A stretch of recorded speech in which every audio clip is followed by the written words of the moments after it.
जैसा कि मैंने कहा था कि मैं लाइव वीडियो पे आऊँगा और बहुत कुछ बातें जो थी जो मुझे ऐसा लगता था कि आपको आप लोग बताना चाहिए और आपको पता होना चाहिए। जिस प्रकार से पटवारी भर्ती वन रक्षक टीओ और टीओ में ऐसा कहा जा रहा है कि हमारे 81 नंबर आने के बाद भी उनका सिलेक्शन नहीं हुआ है, तो क्या कारण है उसका और उसमें सिलेक्शन नहीं हुआ है, ये हमको जवाब चाहिए इसका।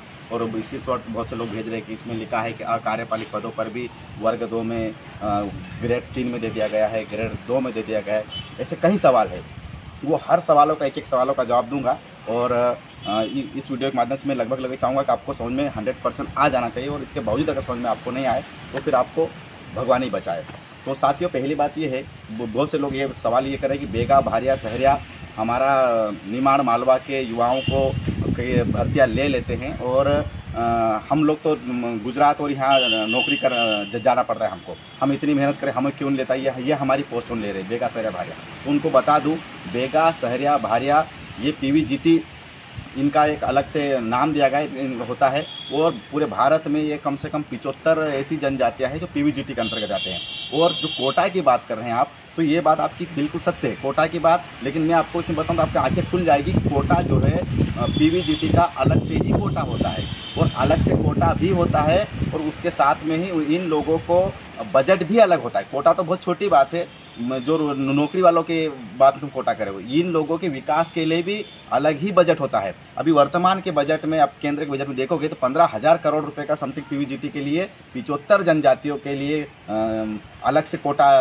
बना है, बजट में रखा हुआ है 15,000 करोड़ रुपए, जो इनके विकास के लिए, इनको नौकरी के लिए, अन्य चीज़ों के लिए दिया जाता है। अब सवाल ये है कि ये हमारी पोस्ट उठा रहे हैं, तो साथियों आपकी कोई पोस्ट नहीं रहे, सवाल ये है कि हम लोग उनकी पोस्ट उठा रहे हैं, आप लोग उनकी पोस्ट उठा रहे हैं। हम लोग उनकी पोस्ट में ये वो जो उनकी जो भर्तियाँ निकल रही है उस पर जाके बोल रहे हो कि ये वाली भर्तियाँ भी तो हमको दो, वो नहीं बोल रहे हैं, वो हमारी पोस्ट पे नहीं आ रहे हैं, हम लोग उनके उसमें जा रहे हैं, क्योंकि उनकी पोस्ट है स्पेशल, उनकी पोस्ट जैसे कि ST SC OBC कैसे कोटा रहता है, उन पोस्ट में उन्हीं लोगों को आरक्षण मिलता है, वही लोग होता है। बेगलाक पद कैसे है कि हमारे लिए ही सिर्फ ST ST के लिए ही निकलता है, तो ऐसा कैसा उनके लिए भी लिखा है, लेकिन उनमें ऐसा बेगलाक पद ऐसा नहीं लिखा रहता है, उनमें ऐसा लिखा है कार्यपालिक और अकार्यपालिक। तो हमें सरकार से क्या करना चाहिए, हमें सरकार से ये मांग करना चाहिए कि जैसे इनको इन भर्तियों में दिया जा रहा है, जो अभी ग्रुप 3, ग्रुप 2, ग्रुप 1, ये जो इसकी भर्तियाँ निकली कि हमारे इसमें एक भी बच्चा नहीं लिखा, 24 पोस्ट पर टीओ में सभी उनका हो गया। तो उसके पीछे एक रीज़न ये है कि ऐसा इसलिए हो गया है क्योंकि ये उनके लिए ही भर्ती निकली गई थी, और उनके लिए ही ये मतलब हुआ था। कुछ आवाज़ आ रही है उसमें, तो मतलब कोटा रिजर्व का उनके लिए ही भर्ती निकाली। अब उनकी भर्ती निकाली तो उस भर्ती में हम लोग कह रहे हमको तो मिला ही नहीं, सब इनको दे दिया गया। तो उसके पीछे रीज़न ही ये है। हमको सरकार से ये मांग करना चाहिए कि हमारे लिए भी और भर्ती लेके आओ। ये 3-3, 4-4 पदों से क्या होगा, ये 24, 25, 40, 50 पदों से क्या होगा, इसमें और अधिक से अधिक पद लेके आओ। ये हमको सरकार से ये मांग करना चाहिए, न कि ये मांग करना चाहिए कि नहीं यार इनको क्यों मिले, क्योंकि ये तो अकार्यपालिक पद है। तो अकार्यपालिक पद हम उनके उसमें इंटरफेयर करें। सेम टू सेम, जैसा कि अगर कोई जनरल वाला कोई होगा, सामान्य वर्ग विद्यार्थी होगा, अगर वो हमारे उसमें आएगा, वो बोलेगा नहीं सिर्फ आदिवासियों के लिए तो तुमने पूरी वर्ग 3 में तुमने 10,000 15,000 पोस्ट कैसे कर दी, 8,000 पोस्ट कैसे कर दी, हमको दी नहीं, तो वो बोलेगा नहीं हमको मिलना चाहिए। तो ये सेम टू सेम वैसा ही हम वो और कंट्रोवर्सी कैसे होती, सेम टू सेम वैसी कंट्रोवर्सी हमारे उसमें डाल दी गई। और ये सिर्फ एक ही व्यक्ति की साजिश है, और उस व्यक्ति के कुछ पढ़ा नहीं, जाना पहचाना समझा कुछ नहीं, और उसकी बातों में सब लोग आ गए। उसकी बातों के सब इसलिए आ गए क्योंकि वो इन्फ्लुएंसर है, वो उसके पास ज़्यादा लोग उस पर जुड़े हुए, कोचिंग माध्यम में उसके पास ज़्यादा लोग सब्सक्राइबर करे, उसको ज़्यादा लोग देखते हैं। और हम लोग चाहे जितनी अच्छी बात भी बोले, लेकिन आप लोग समझने को तैयार नहीं है। हम फिर बोल रहा हूँ, मेरा खुद का छोटा भाई भी इसमें पीवीजीटी का जो उसमें वर्ग निकली, उसमें सिर्फ CPCT मांगा था, वो खुद इस एग्ज़ाम में पार्टिसिपेट किया था उसका खुद, क्योंकि ये 2-2 तो 3-3 पद सिर्फ पीवीजीटी के लिए निकला था। और पीवीजीटी इनका अलग से ही ऑलरेडी कोटा तो ठीक है, इनके तो बजट अलग से बना हुआ, तो उनके उसमें हम लोग इंटरफेयर कर रहे हैं, और हमारे इसमें आ रहा है आरक्षण का एक नई कंट्रोवर्सी चालू कर दी।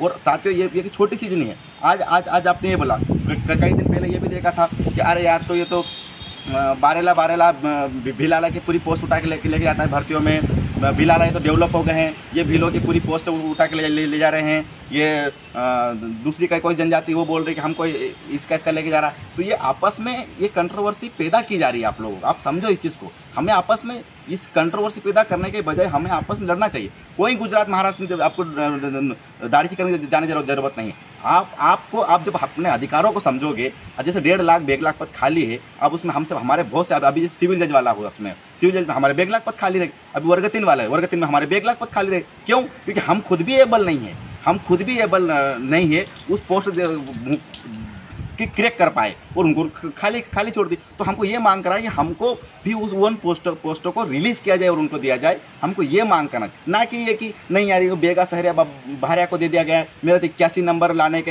ये एक ही व्यक्ति ऐसा करे जिसको मैंने बताया था, मेरे को फ़ोन लगा जिन्होंने धमकी दी वो कि मेरा 81 नंबर। तो 81 नंबर के उस भाई को मैं कहना था 81 नंबर पर तुम्हारा इसलिए नहीं हुआ भाई क्योंकि उसमें पोस्ट ही 50 पोस्ट थी और वो पोस्ट ही 50 थी। और बेगा सहरिया भारिया जो है पीवीजीटी के लिए, उनके लिए ही ये पोस्ट निकाली थी, उनके लिए। हाँ, इसमें सरकार की नाकामी है, इसमें कोई दो मत करा। जो विभाग के उसकी सबसे बड़ी गलती है कि उनको स्पष्ट क्लियर पहले कर देना चाहिए था कि ये सिर्फ वही लोग अप्लाई करें, इसको दूसरे व्यक्ति पीवीजीटी के बाहर के व्यक्ति इसमें अप्लाई नहीं करें। और होस्ता उसमें कुछ पद उसमें दिया था जिसमें एक दो लोग उसमें लगे भी हैं। कल मेरे पास फ़ोन आया ये यहाँ अलीराजपुर साइड का कि उसका टीओ में हुआ है उसका, और जो बोल सब इंजीनियर में भी इसमें पद दे दिए। सब इंजीनियर में भी पद नहीं दिए हैं, सब इंजीनियर में भी मेरे कई साथी लगे हैं, सब इंजीनियर में उनका कई साथियों का उसमें हुआ है, सिलेक्शन हुआ है। हाँ, इसमें एक्चुअली ऐसा उनको ज़्यादा इसलिए पद देते कि उनका खुद का ऑलरेडी कोटा है ये, वो खुद इनको सरकार जाति की मुख्य धारा में लेके आए, सभी को बराबरी लेके आए। वो हमारा हक नहीं छीन रहे, हम उनके हक में डाका डालने का काम कर रहे हैं। इसको समझो आप। हम फिर बोल रहा हूँ, हम उनके हक में डाका डालने का काम कर रहे हैं। हमें ये मांग कर इसको और अधिक पद, ये 24-50 पद निकालो, और अधिक पद निकालो, ये बोलना चाहिए। और ये आपस में लड़ना, आपस में ये करना, इसको बंद कीजिए आप। ये इस चीज़ को सरकार या हमारे जो खिलाफ आदिवासी के खिलाफ और जिस प्रकार षड्यंत्र चल रहा है आरक्षण के खिलाफ ख़त्म करने का, कि फाइनेंस के आधार पर आरक्षण दिया जाना चाहिए, इस मुद्दे को और तुल पकड़ा जा रहा है। और इसको सबसे बड़ा गंभीर ये हुआ कि हमारे लोग आपस में ये हो गए, बेगा सहरिया भारिया में ही हमारे लोगों में ये चीज़ हो गई है। तो इस चीज़ को हमको समझना पड़ेगा। आज अगर हम बोलेंगे ना, कल दूसरे लोग भी यही चीज़ बात बोलने तैयार हो जाएंगे और वो बोलेंगे ये चीज़। फिर बैठे रहना आपस में लड़ाई करते रहता, कमेडी उसका विरोध करना, सुमेर सिंह बड़ोले गाली दिया करना, ये वैसा कर रहा है, ये वो कर रहा है, ये राजनीति कर रहा है, ये वो राजनीति। तुम किन की बातों में सुन रहे हो यार? साथियों समझो इस चीज़ को, बहुत गंभीर मुद्दा है। मैं ये भी बोल रहा हूँ, मैं बहुत बड़ा कोई ज्ञानी हो गया उनकी व्याख्याता हूँ, क्योंकि मैंने इसको कम से कम 3 दिन मैंने स्टडी करी। जो लोग उनको पता होगा कि मेरे पास फ़ोन है, मेरे पास कई फ़ोन भी आए थे, और इस चीज़ों को 3 दिनों तक मैंने स्टडी करी। पूरे भर्तियों का मैंने निकाला, उसमें पूरा इसमें 1998 का जो गाइडलाइन है, कब से गाइडलाइन ये निकाला मैंने। फिर जब देखा तो पीवीजीटी के अंतर्गत कौन कौन जाति आती है, उन जातियों कितना क्या बजट है। तो ट्राइबल्स का बजट तो होता ही होता है, पीवीजीटी का अलग से और बजट होता है, तो उनका अलग से कोटा और उनका बजट भी अलग से है। मतलब जो अनपढ़ से अनपढ़ जो व्यक्ति है उसके तक तो मतलब मुख्य धारा लाने का काम किया जा रहा है उसमें। तो ये तो अच्छी चीज़ है, उनका अलग से बजट है, तो उनकी गलती नहीं है। ये इस डिबेट को बंद कीजिए आप। और कोटा ऑलरेडी हमारा फिक्स है, कोटा आप बोलो कि उसका अलग सिस्टम, सारा जो कुछ भी आप उसको बोल सकते हो, तो उनके अलग से है। हमें सरकार से ये मांग करना है हमारे इन विभागों में जो है वो ग्रेड 1, ग्रेड 2, ग्रेड 3 इनमें अधिक से अधिक पद लाया जाए। इसमें हमको ये मांग करना चाहिए, और यही मांग जायज़ मांग है। इसी मांग की आज की स्थिति में आवश्यकता है इसी चीज़ की। तो समझो इस चीज़ को। मेरे ख्याल से आप लोगों का सवाल जो रहा होगा वो आ गया होगा। और ये आप जिसको आप बोल रहे हो, जिसको आप बहुत बड़ा महान आदमी मान रहे हो, वो खुद मतलब मुझे नहीं बोलना चाहिए, इसको पर्सनल लाइफ में नहीं आना चाहिए, पर्सनल चीज़ों में नहीं आना चाहिए। लेकिन अब उन्हें घुसे हैं पर्सनल चीज़ में तो नहीं बोलता मैं। लेकिन आप समझो, एक बिजनेसमैन, एक कोचिंग उसका इसी चीज़ में रहता है। मैं बहुत सारा खुलासा कर देना चाहता हूँ, लेकिन मेरा ये कहता है कि अगर कभी वो कहते हैं ना, सुअर से कुश्ती खेलोगे आप तो नहीं बोल रहा हूँ मैं, सुअर से कुश्ती खेलो तो अभी उसमें कीचड़ वाले हो जाओगे। तो इसलिए मुझे नहीं लगता कि ये सब बोलना चाहिए। और उसका मैंने आपको एक नोट भी उसमें डाला था कि उसी व्यक्ति ने मेरे को बोला था कि यार भैया, जब हम अच्छे थे तो आप लोगों ने देखा होगा, हमने बेरोजगारी कई आंदोलन, कई मूवमेंट करे हैं साथ में, तब उन्होंने खुद ने आगे रह के बोला था कि अरे यार सुमेर भाई, तुम तुम तो ऐसा सेवा करते रहते हो, तुम दौड़ते रहते हो, तो कम से कम दीदी तो नौकरी लग जाए, तो तुम उनको भेज दो। तो 1.5 महीने तक उनके यहाँ वो गए थे। वो उस बात को उन्होंने एक गुडविल बोला था। तो सोचो, जो व्यक्ति एक जरा सा इतने से उसने हेल्प करी हो किसी की, और उसमें वो व्यक्ति है बोल सकता है, तो तुम क्या सोचते हो? आदिवासी समाज का वो व्यक्ति भला चाह रहा होगा।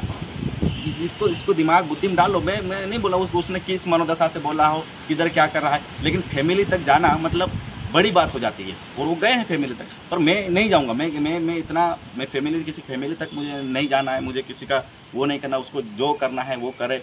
लेकिन मैं अगर कभी आदिवासियों को लड़ाने का साजिश करेंगे, आदिवासियों से आरक्षण, जो आज हमारे बच्चे मुख्यतः हम 1 लाख पद रिलीज़ कर रहे हैं, 1 लाख पदों में नियुक्ति लग रही है और लोग नौकरियां लग रहे हैं, तो ये चीज़ नई डिबेट चालू करना, ये कहे बहुत खतरनाक साजिश का हिस्सा, साजिश की इसमें बू आती है। तो बस यही कुछ चीज़ें हैं इसमें। फोन है।